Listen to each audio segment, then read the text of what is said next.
Hey folks, hope you're all doing well and welcome back to the channel. So we had a different topic for tonight, but I decided to change it in light of this, Martin's new book on Kiss 76. So I decided, well, let's do a Kiss show and feature the book at the same time. If you're not familiar, this is a book Martin just wrote, Kiss 76. It is available on Martin's website, martinpopoff.com. It's basically talking about the year 76, about what's going on with the band, and also there's a lot of references to the cultural things that are happening at the same time. So it's almost like a little time capsule of 76, kind of puts you in the frame of the times and what Kiss was up to in those in that year. And it's got, again, some amazing photos and just a fantastic book. Highly recommend it. Look at that. Very, very cool, man. Really, really cool book. So yeah, martinpopoff.com, check it out. So we're going to talk about Kiss, and we're going to pick each of us are going to pick our 10 sort of guilty pleasure Kiss songs, maybe the ones that aren't so cool. You know, you might argue that maybe none of Kiss's catalog is cool, but that's an argument for another day. But we're all going to pick our 10 favorite guilty pleasures from Kiss, and to help me in that endeavor, we've got Grant Arthur, Pete Pardo, and Martin Popoff. The gang's all together again. Yeah. This may break the internet, hack. This may break the internet. This may break the internet. Well, we got 39 people in here already, and they've been chatting up a storm before we even went on, started up here. There's a lot of discussion on Chinese food for some reason, but let me just say hello to a few people before we get going. We got Christian Haynes in here. We got Web Driver. We've got Gary Joyce. We got Rob.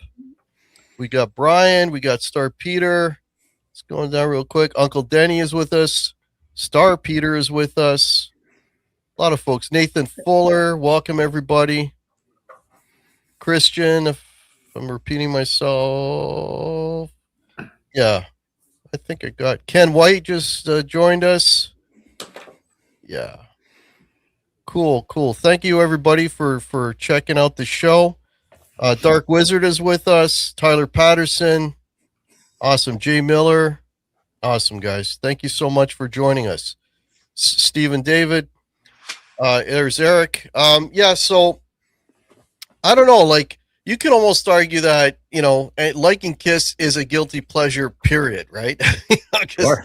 You know, they're not the cool band to some people. To me, I mean, it's like they're one of the foundations, right? So, but yeah, I mean, you know, I don't know what your criteria was. Mine was sort of guilty. I was looking at maybe what would be considered maybe the more cheesy songs, maybe the more... Yep. You know, poppy stuff that maybe is not so heavy. That's kind of what I was kind of basing my list on. What about you guys? Yeah, kind of like the uncool Kiss songs. The uncool, yeah. Like, I wouldn't pick any of these as my top favorites, but I do like them. Yeah. Maybe I don't tell too many people that I like them. I like all the songs that I picked, but, you know, you may look at them from a lyrical standpoint and you might go, that's questionable. And maybe some of these songs that I picked, you probably couldn't record these songs nowadays. I don't think they would fly.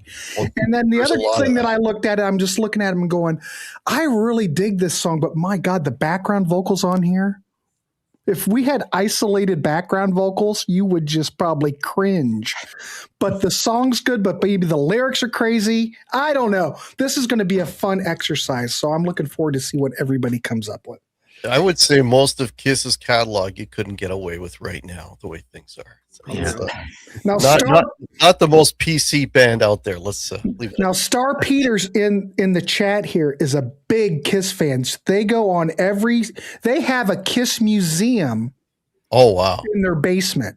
So you know how Eddie Trunk has that, Star has that. They go on every Kiss cruise on her Facebook page. Star, I can't help it to bring you up because you are the biggest Kiss fan I've ever seen in my life. She did a thing in Denver or something with Paul Stanley, and they went they painted with Paul Stanley. I swear to God. Well, he's going to appear at I think it's the Indianapolis Expo. He's going to be there with Eric Singer, I think. Those are the two. Yeah. So rare for Paul to come to one of those. So I'm sure Star will be there. She goes to everything. Yeah, I'm sure she'll be there. Marlon, Grant, quiet down. Good luck with that, Marlon. All right, so we'll go around the horn here. We got 10. So you want to go 3, 3, 4? Sure. Yeah. Yeah. All right. Good. So, the way everybody's placed here, I guess we'll go Grant, and then we'll go Pete, and then Martin. Okay. All right. So this way, that way. All right. Well, I think I'm going to go with my. How do I want to break this up? Now, I didn't do like a top 10. I just kind of listed them because all these, they could probably, end up anywhere. But my first pick, I think I'm going to go with.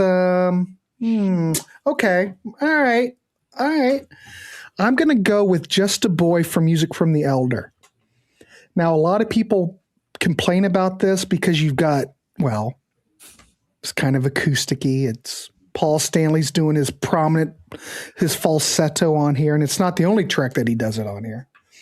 But it's kind of polarizing because people often look at this record as polarizing. Me, I do not. I have been quoted, and I love The Elder. The fact that Kiss doesn't like The Elder is because it didn't sell. Had it sold, they would love it too. But it's them being creative, I don't have any problem with Paul Stanley's falsetto vocals. I think Just a Boy is fantastic. It fits I don't know if I can follow the damn storyline, but still. It's not a party anthem. It's not rock and roll all night, but it's emotional, theatrical. I like it. That's my first pick. Cool. My next pick. So we're doing 3, right? Yeah. Okay. All right. This is what I was talking about before we got going. I'm going to go with one of my favorite tracks of all time. But then again, you can look at it in a certain way that you're kind of going, I don't know. It's a lot to handle. All right. When I was a kid, love this song. I still love it. I'm going to have to go with Calling Dr. Love from Rock and Roll Over 1976. It's Gene Simmons. It's cocky. It's a mid-tempo rocky it's got that goofy falsetto backing vocals on there. But it's just kind of silly when you look at the lyrics, It's a catchy riff, the cowbell, but, Calling Dr. Love, it just seems silly. But it's got one of Ace's best guitar solos on that song. That's just that first dinosaur note. Oh yeah, I would put that. How's that go again, Hack? If we did a best guitar solos from Ace Frehley, that would be close to the top. Yeah, it's fantastic. But it's kind of a goofy song. All right, I love it though. I love it too. That's why it's here. Yeah. My next pick, I'm going to go with Low Hanging Fruit here because I have to mention it because, this is a fantastic song. It got a lot of flack in 1979. But you know what? I think Kiss pulled this off well. I know Gene Simmons doesn't care for it, probably because the bass part, I don't know. But I Was Made for Loving You.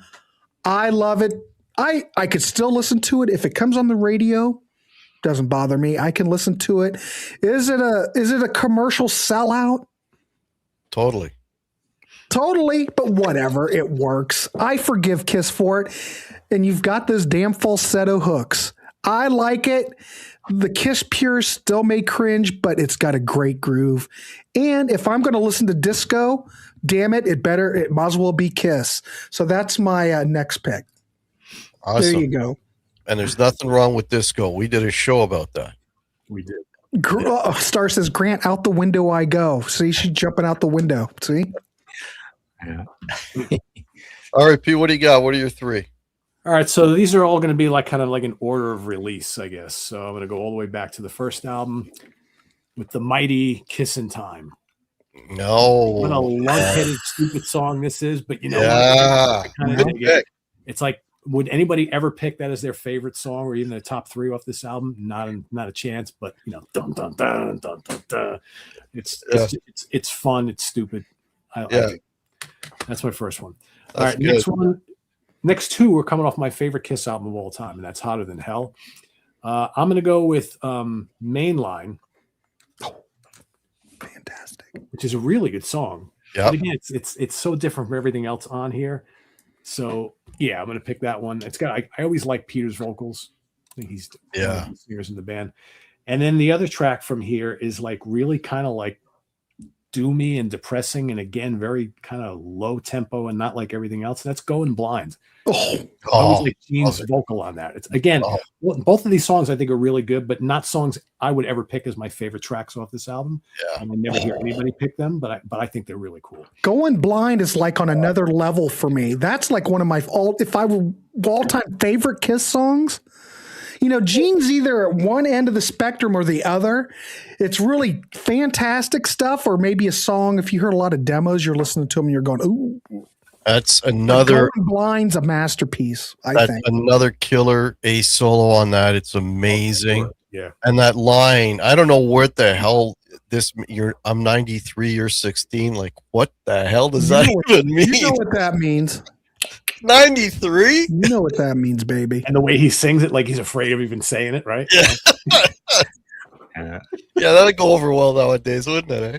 That is kind of cringy. See, that's one of those lyrics that make you kind of go, well, they're not putting that out anymore. That's not coming out now. So yeah, those are my three. All cool tunes, but yeah, kind of guilty pleasures on the Kiss catalog. I got to tell you guys, I'm chuckling along here because have any of you guys ever seen the TikTok guy that's you a grown ass man? These are 3 things you should do as a grown ass man.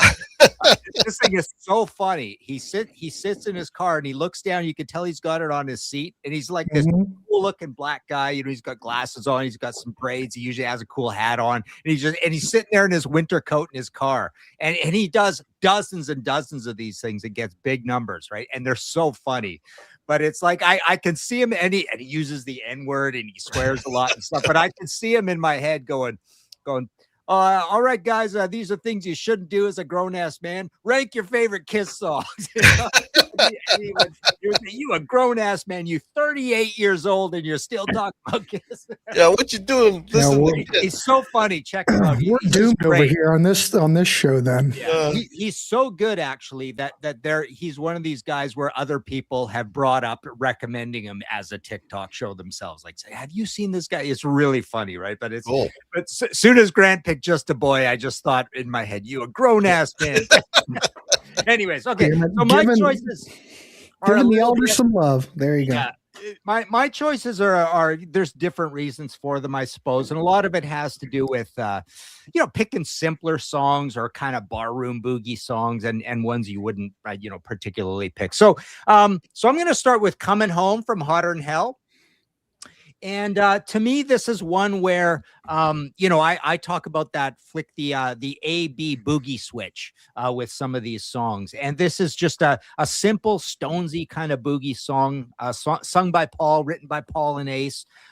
It's one that a lot of people don't talk about, but it's just a warm old barroom rock and roller on this album. Nothing ambitious about it. It's not heavy metal. It's not a big riff. It's just a dumb boogie song.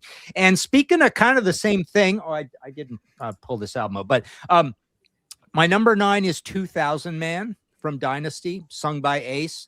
This is a Rolling Stones cover. It's just a goofy, silly thing to put on the album, a Stones cover. It's 1979. You're putting a song on. I think this is from their Satanic Majesties, right? Yeah. And it's just kind of like a punk rock old boogie rock song. It's not particularly garagey, but it's melodic. It's Ace singing it, and he's giving it the old college try, Ace try. So it's just it's a weird kind of little bit of filler, but it's just kind of a charming song. It just takes you in. So yeah, guilty pleasure. Next is an interesting one. All for the Love of Rock and Roll from Monster. This is also just a really simple, rootsy, basic song. Not flashy, not particularly Kiss-like, not riffy, not power chordy. And it's kind of a ripoff of an old Tough Darts song. And then Ram Jam also covered it. So Tough Darts is this quasi new wavy band from New York, and they covered it in 1977. Ram Jam, or no, they wrote it. Ram Jam covered it the exact same year on the first Ram Jam album. And then this is credited to the Kiss guys, and it sounds a lot like it. It's pretty darn similar. It's weird, but it's and it's sung by Eric. So it's just it's just this song that sounds really old, and it's on here, and it just probably just goes by for people, and it's got a cheesy title, All for the Love of Rock and Roll, and that. So there you go. Those are my first three. You know, that Coming Home, that song really came to life when they did that in the acoustic. Great point. Yeah. Unplugged. Yeah. That version was just, I mean, because, on Hotter Than Hell, it's all big distorted guitars, but when you hear it clean with an acoustic, it sounds really, really good. I always like that song a lot, and they do it quite well acoustically. All right. So I went for the cheese, and these are, I won't say all the records, but this record is, I think, Martin, many moons ago, we did a show, the bottom 5 Kiss records, and this was right in there for me because this album is just too, yeah. I mean, that's too slick, too wet, too much cheese, guitars, right? Too much cheese. Yeah. So, but if you dig through the cheese, there's a couple of nuggets in there that are not bad. The first one I'm going to talk about is Hell or High Water. You know, that's got that nice rousing chorus. It's kind of heavy.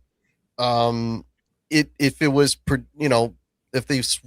got rid of that cheesy, slick production, it probably would have come out as a nicer, heavier song. I mean, something that maybe would have been more appropriate on like an Animalize or with a different production, but that's a pretty good song. These are both Gene songs.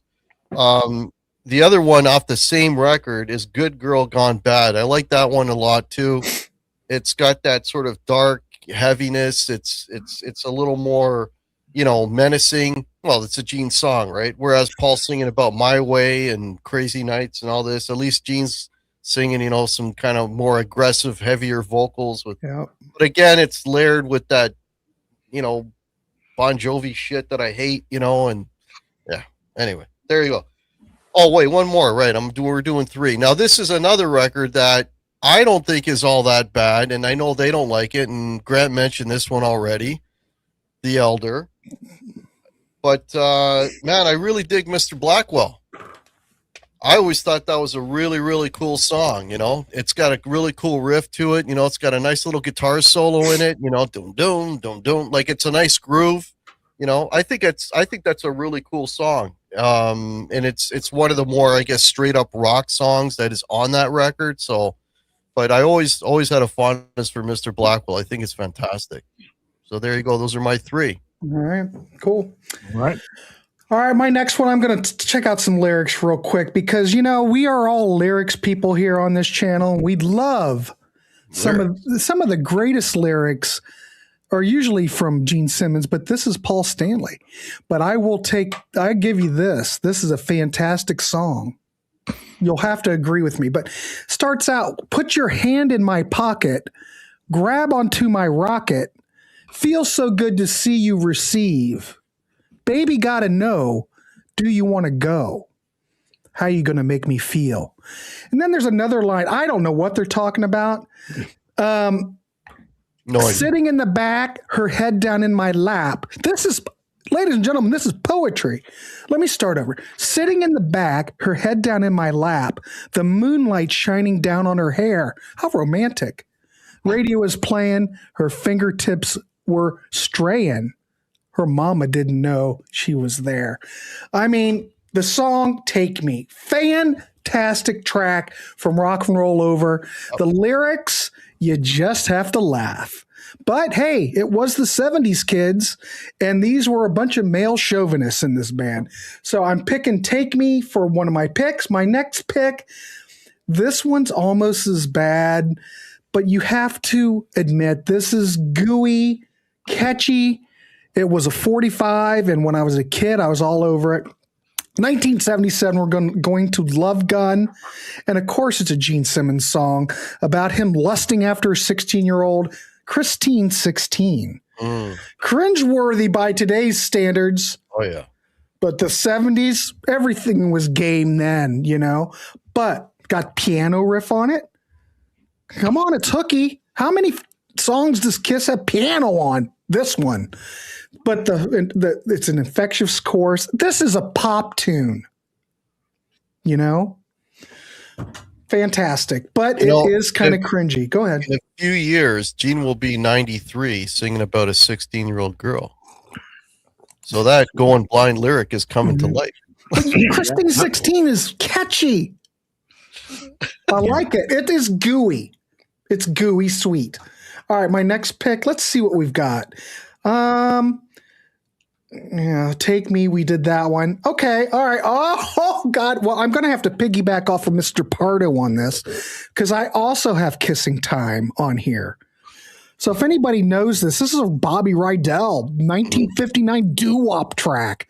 So they redid it. This is total cheese. This is what Kiss sounds like when they're doing bubblegum.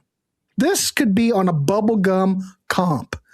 And whatever. I think they go through every damn town on the United States, don't they?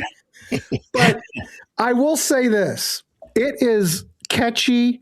I'm with Pete on it. The thing is, it sticks out like a sore thumb on the debut. I understand we're trying to sell records, and Kiss wasn't selling then. Here, let's put this let's record this real fast. Shove this on there, see if we can sell more records. I think it takes down the album. As a standalone track, I don't have a problem with it. But I do think it takes down the debut because it really doesn't fit, you know? Anyway, Kissing Time. There you go, kids. There's my three. They had that promotion kissing contest, and they had to promote it. That's what they did. They put that song on there to promote the kissing contest for the first record. Yeah. But that is total. It wasn't on the. If you have an original pressing, it's not on there. No, I watched an Eddie Trunk thing. Eddie Trunk's got an original white label promo of it without it on there. That thing's probably worth a fortune. Yeah, for sure. Anyway, there you go, kids. All right. We got Pete. So how about the song that when we first heard Destroyer, other than Beth, we thought didn't really quite belong. I know where he's going. Great Expectations, right? Which probably should have been on his solo record because it fits right in there. It's just that Bob Ezrin lushness. I hated it back in the day when I first got into Kiss. I was like, what is this Great Expectations nonsense? Listening to it today, it's kind of fun. Kind of fun. I kind of like it. But yeah, it's totally Bob Ezrin doing his thing. I'm sure, Gene had the song and Bob's like, we could make something really grandiose with this. But yeah, totally something that, we heard Gene's solo album. I was like, that's when you hear half the stuff on the solo album, now you know where Great Expectations came from. So let's move over to Rock and Roll Over, shall we? How about Tomorrow and Tonight? Goofy, fantastic, right? Again, hated it back in the day, but it's actually a fun song. I don't mind saying I like it today. Really great chorus. Yeah, good vocal on it too. And the other track I'm going to pick from this album, just because I have to pick Peter Criss vocal as always, Hooligan, I think is great. Yeah. Hooligan's fantastic. Yeah. Actually, sorry, I picked the wrong album. Sorry. There you go. Love Gun. Both these are on Love Gun, not Rock and Roll Over. Tomorrow and Tonight and Hooligan are my two picks here. Tomorrow and Tonight, I'm pretty sure that was basically them trying to do another Rock and Roll All Night. I think that's what it was. It was another party anthem. Good, but it's okay. No, and it didn't hit like. And then they put it on the Live 2 record, which wasn't really live, and they never did that in a live show that I'm aware. but they put it on there to see if it would do like have the same effect as Rock and Roll All Night on the live record. You know what I mean? But it never worked. So that was an experiment. Hooligan's cool because it's kind of different, right? It's kind of like funky and groovy. Yeah. But it's got that great Peter vocal. Again, not something you pick as like your favorite track on here, but I always really dug it a lot. I like all the Peter vocals for the most part. You know, I think he was like the unsung great singer in the band that they didn't utilize enough. Baby Driver used him more. Yeah, Baby Driver is fantastic. Baby Driver. I was going to pick that from here, but I love that. I wouldn't call that a guilty pleasure because I think that's actually a great. Baby Driver is an amazing song. Amazing song. And Ace makes that whole song. All those fills. Oh yeah. Unbelievable. So all right. Dirty Livin', another great Peter vocal. Come on. Yeah. Fantastic. Yeah. Go on and on. So those are my three. All right. We got Martin. Okay, next I've got Jungle from Carnival of Souls. So the reason this is a guilty pleasure is we're all supposed to get in line and not accept Kiss doing grunge. And I think they do a pretty good job in this album. When I first heard this, I was perfectly fine with the whole concept. You know, it's only later we find out that Paul didn't really want to do this and Gene was somewhat on board and blah, blah, blah. You know, it fits the Demon personality a little more. It's dark, it's slow. It's a tribal sounding, atmospheric album. But I think, and on the album, it's a little unfair to pick it as a guilty pleasure because you'd want to pick something even deeper track. It was a fairly famed track at the time. Sounds kind of Soundgarden-y, but we're supposed to think it's very uncool that Kiss did this. And I always was fine with this album. I thought it was fine. Okay, next we go up to Revenge.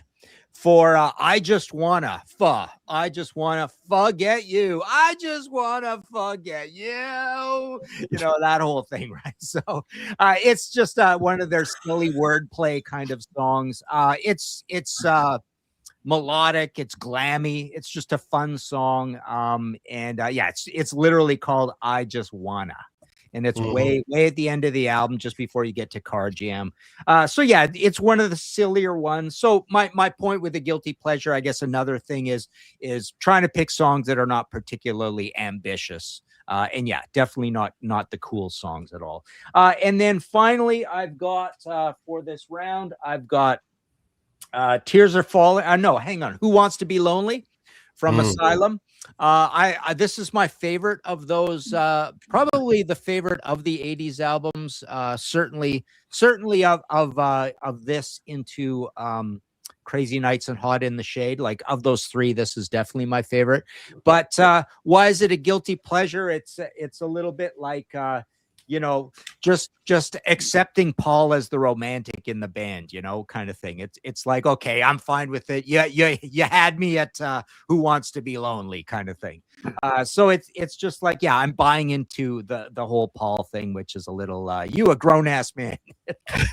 What are you doing this for? I think it's pretty cool. Cheesy chorus with the thudding drums. Who wants to be lonely?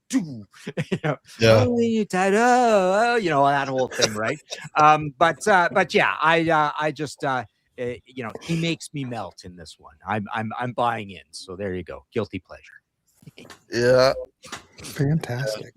Cool stuff. Okay, so I'm going back to the same well here for my number 7. And this song I always really, really dug. And it's a Paul vocal, and you can tell he is really altering his voice and trying to sing full voice. But he does it, and I think he does an admirable job. I'm talking about Odyssey. I mean, it's just this big, grandiose, operatic thing, and there's Paul, with visions of doing Phantom, the opera, 10 years, 15 years later, But, man, I think he sounds great, and one of the reasons why I like it is it's a character in Paul's voice that you don't hear on any other song. He doesn't sound like that on anything else, except for that one song, And the lyrics are pretty cool. And it's got a really nice, guitar solo. It's a really well constructed song. It's a beautiful song, I mean, it's on Elder, but it's a great song. There's nothing wrong with Odyssey. I really dig Odyssey. Here's a much maligned record of theirs, that I personally really, really love, and I've always loved it, loved this record from the time it came out. Okay.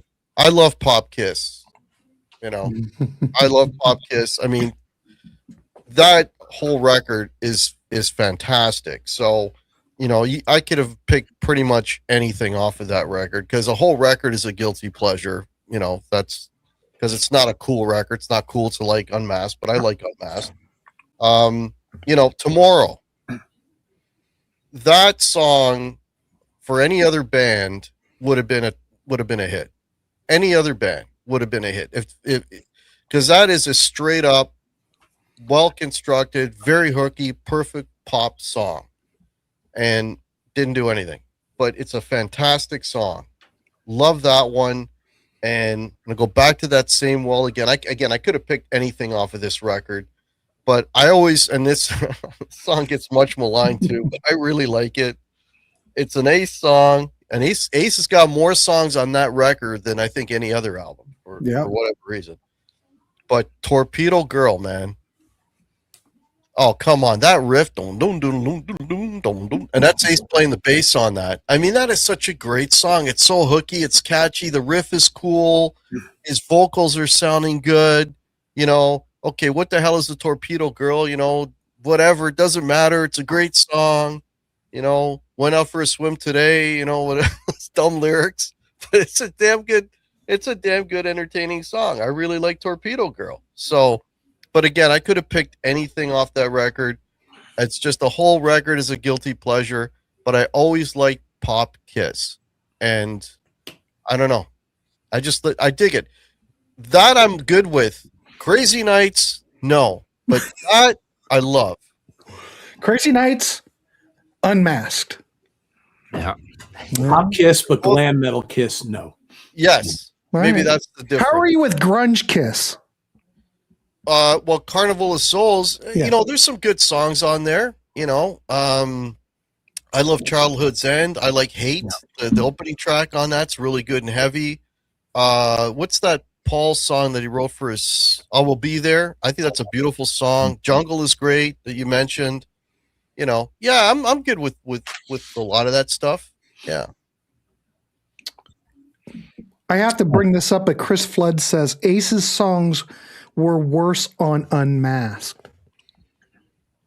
What do you think of that, Hag? Well, they were definitely more in the pop vein on Unmasked. You know, Two Sides of the Coin. What was the other one? Talk to Me was the other one, right? You know, they were a little more on the pop end of things, but I mean, they were good songs. You know, I mean, that's what the record was, and that's what he wrote, right? That was the direction, and that's what he did, and I think he did a fantastic job. You know, Ace really stretched his wings on that record, I thought. You know? Yeah. Anyway. All right. What do we got next? Next three, Grant. What do you got? Oh, okay. Jesus, already? Next four, actually. Or last four. Oh, sorry. Last four. My mistake. Yeah. Hold on. My mouse is having a crisis. All right. There we go. Now it's working. Oh, shit. Hit the wrong button. All right. Last four? Yeah. Okay. God, I hope I don't repeat myself. I'm kind of okay. Here we go. Let's go with this. We're gonna go back to Dynasty. We're gonna play some more disco. This is slick disco pop. You got the damn falsettos again. Moody bass. It's commercial. It's overlooked. But this song off of Dynasty, you have to admit, this is catchy. This is catchy and sleazy. I'm gonna go with Sure Knows Something. Great I song. think it's fantastic. Yep. It's great. It's great. It's great. I'll just keep it short and sweet because we do have to talk about this song. Now, I'm just going to have to read a couple of lyrics because I can't help myself. But this is a fantastic track. Now, let's just take this in. Baby's getting anxious. The hour's getting late. The night is almost over. She can't wait. Oh, things are complicating. My love is in her hands. And there's no more waiting. She understands. He understands. The plaster's getting harder, and my love is perfection. Come on, Plaster Caster. How many songs have been written about the Plaster Casters of Chicago? Just one, and it's this track. It's kind of silly, but damn it, I love Plaster Caster. Me too. I mean, the lyrics, and my love is the plaster. Yeah, she is the collector. She wants me all the time to inject her. I swear to God, you can't put these songs out now. For one, the kids wouldn't know who they weren't winning any Grammys for the lyrics on Love Gun. No, but they would not. No kids today would know who the Plaster Casters were. At least in '77, people still had an idea who the Plaster Casters were of Chicago. So I'm going with that. That's fantastic. Now, this hasn't been mentioned yet, but I don't care. Is this a track that most Kiss fans, I think most Kiss fans either like this or hate it. I'm going to have to mention it because I don't have a problem with this track. Any Peter Criss vocal that I've ever heard, I've been down with. I'm going to have to go with Beth from Destroyer. It's what put them on the map. Let's be honest. They gave them a big hit. Mm-hmm. Great ballad. It's sappy. I mean, strings, it's crooning, and who better to sing this? Peter Criss sounds fantastic. Yeah. I don't have to go any more into it, but it's sappy good. Okay, let's go back to Unmasked since that's a popular record. What about Shandy? What? That was a big hit in Australia. That is pure pop. That is good, pure pop for Paul Stanley. You got new wave synths on it. It's lightweight, radio friendly. This is like Kiss going, oh my God, what are we going to do? We can't sell out any arenas anymore. God, we have to get a hit. Well, it was a hit in Australia.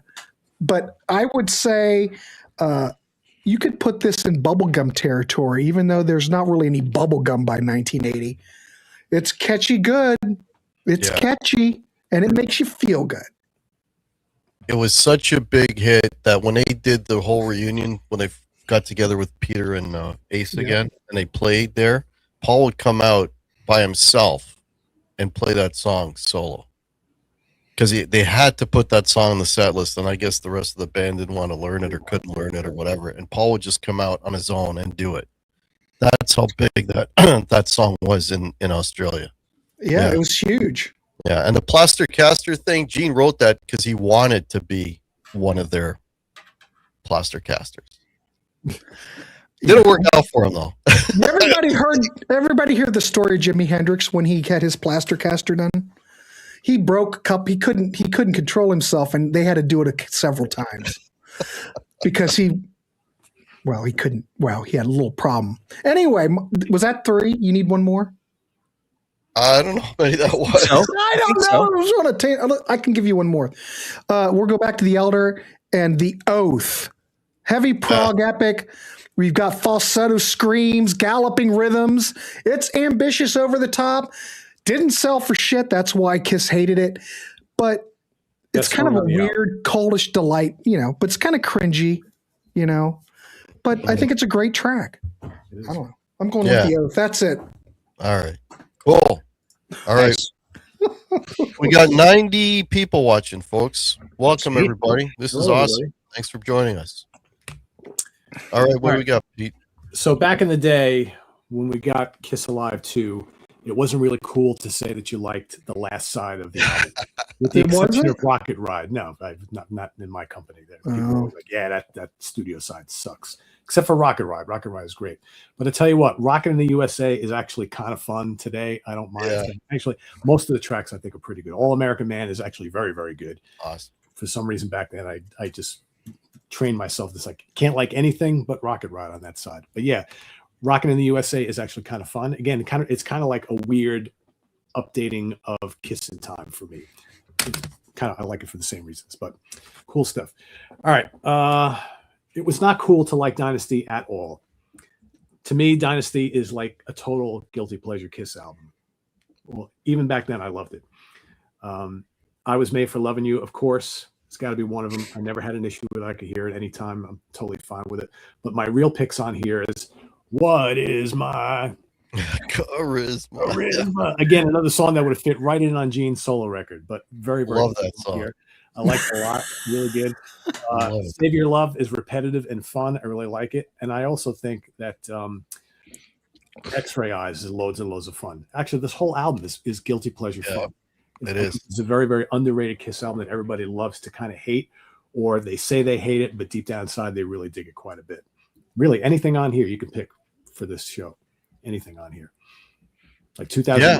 Someone already mentioned 2000. That's so much fun. Really, really good.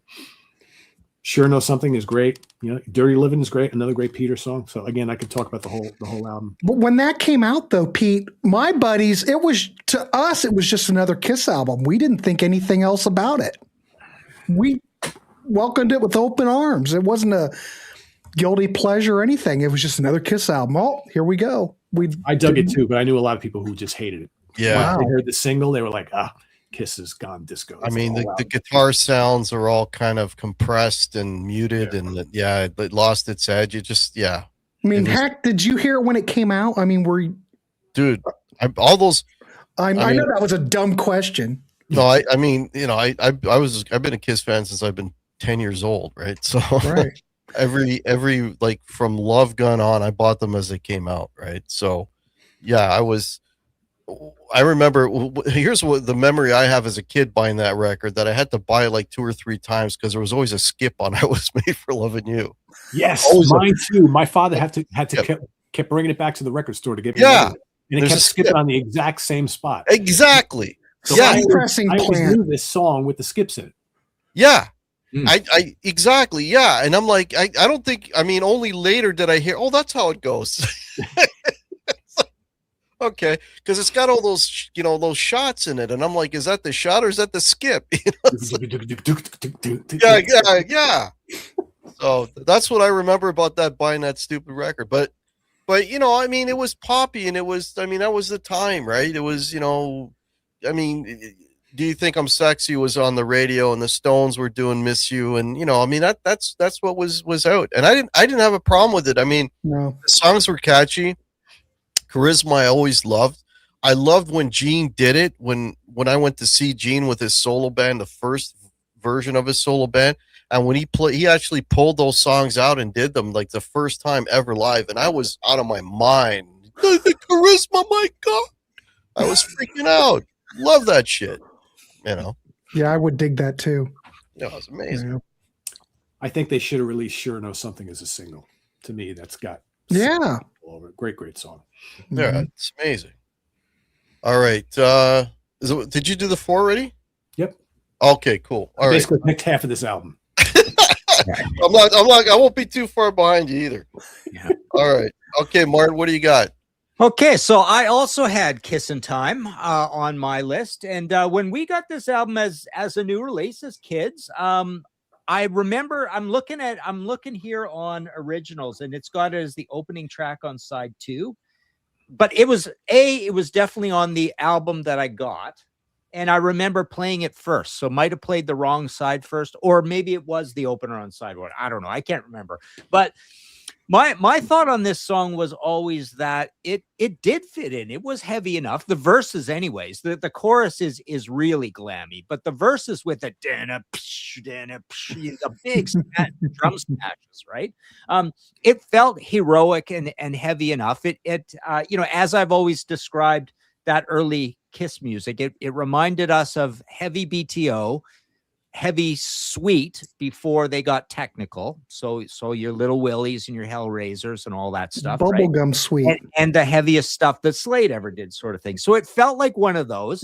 I don't know how soon it you know, cottoned on to us that it was a cover of any sort, but it was recorded just like the other songs. It was heavy and stomping, so it felt like a heavy song. And as I look at these other ones on here, I don't think it's any lighter in the loafers than Let Me Know or Nothing to Lose, which are both pretty you know, happy-go-lucky as well. So yeah, but obviously you guys are proving my point that it is definitely a denigrated song that people don't talk about and they don't like very much. So, but yeah, I was always fine with it. I thought it was pretty heavy. Next, I have Tears Are Falling for the same reason. You a grown ass man? How come you're buying into Paul as this romantic guy you just want to take him and give him a hug and buy him a beer. The tears are falling, but part of the guilty pleasure of some of these songs during this era, and especially on that album, are, as an angry young metalhead, we're supposed to like the OTT fast ones, the double bass, the shredding Bruce Kulick or whatever. But no, it's like, these are my two favorite songs on here, and they're the sensitive ones, right? And it's got just that thudding beat to it as well. And yeah, just a very melodic chorus on it. And next I've got an interesting choice from Sonic Boom called Yes, I Know Nobody's Perfect. So this is Gene. And again, same reason as Coming Home and even 2000 Man, where it's just, it's them not being the big stadium rockers with the big riffs or the big power chords. It's just like a do, do, do, do, do. It's a little boogie rock song, right? And Gene sells it. And Gene does just a great sort of like, folksy sort of vocal on it. There's not a lot of bravado to it. But yeah, it's just, and I think a lot of people have picked that song out as like, okay, the other stuff is just they're just trying to be too ambitious on both the last two albums. They're long and there's a lot of stuff on them. So yeah, that one takes me back to early modest Kiss. Nothing to lose type Kiss. Let me know. Let me go rock and roll. Let me know type Kiss. And then finally, I think my perfect choice, I had to put this number one, Lick It Up from Lick It Up. That song is just so ridiculously daring you to love it. It's just so simply put together with just it's played a little slow, yet they're daring you to buy into it this slow. There's nothing to the riff. It's just this, it's an A chord. It's just this hypnotic, kind of thing. And then it kind of rises to the chorus, but nothing really too exciting happens with the music there. And they just absolutely sell it. I think it's the best example of them being able to write something totally minimalist and having a huge hit with it. So yeah, that always had to be my number one. It always felt like a guilty pleasure because it's just the most modestly simplest put together kind of song. And I always put what's it called? The Heaven's on Fire. Heaven's on Fire is exactly the same idea. That's like the next album's Lick It Up. Except that's a G chord, I think. Kind of thing. Okay. Yeah. So there you go. Those are my four. Tears Are Falling. Remember this? With the eyes. No. Remember the video? No. He's doing like I remember it. Or whatever. I can't. I'm shocked. Frankly, I'm shocked how many videos I don't remember or probably never saw. I don't know why that happened. I mean, number one, I'm in Canada, so we had much music instead of MTV, but that's no excuse. I'm just constantly, when I'm writing books and stuff, finding out, oh, they did a video for that. And I go look at it and go, this is the coolest thing ever. I've never seen this thing. Yeah. So it happens a lot. I find lots of videos from the 80s that I just did not know existed. I don't know why. Yeah. The Kiss ones, like the Who Wants to Be Lonely video, man. It's just, it's just ridiculous. There's a lot of ridiculous videos from those records. Yeah. All righty. Okay. So my last bunch, let's go here. All right, so I'm gonna go back to Unmasked again, and again, you can pick anything from this record, right? I got She's So European, Saint-Tropez, Glass of Champagne. She's So European. It's just a really catchy song, and I think that one actually has like a keyboard solo as opposed to a guitar solo. And I like it. It's good. It works. It sounds fantastic. Gene sounds good on the track. Really, really cool. Okay. And Pete already mentioned this one. And I always love this song. And it's a deep track off of Dynasty. I love X-Ray Eyes, man.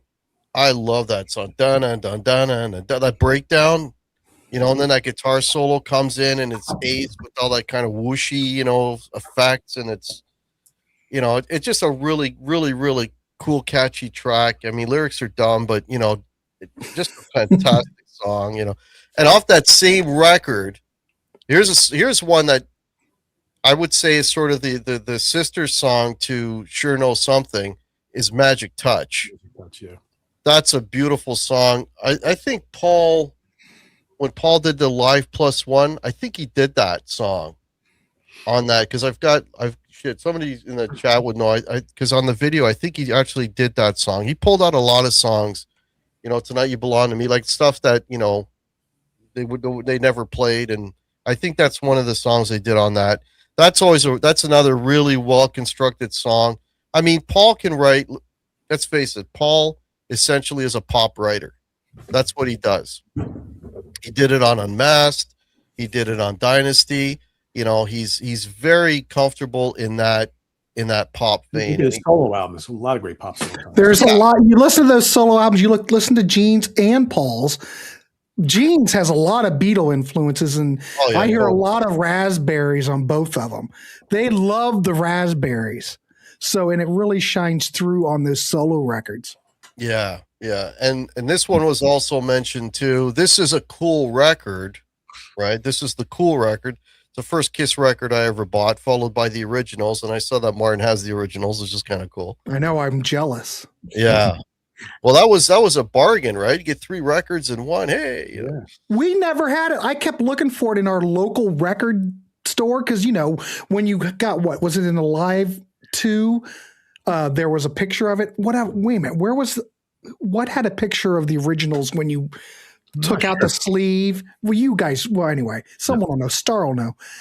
But we were always like on a conquest. How do we find that record? I never saw one sealed in the wild ever. Yeah. Wow. I'll tell you something funny about that. As I'm doing these interviews for the Kiss 76 book, they actually it's like in 1976. First off, they're touring the Alive album for a couple of months, right?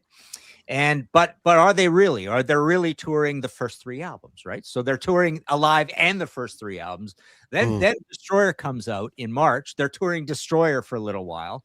Then Originals comes out in July, and they're touring the first 3 albums again. Yeah. And the album called Originals, and then Rock and Roll Over comes out, and they're touring Rock and Roll Over in the final month because that comes out in November. So November, December. So they're touring in 1976. They're touring their entire catalog, including a double live album and a triple compilation album.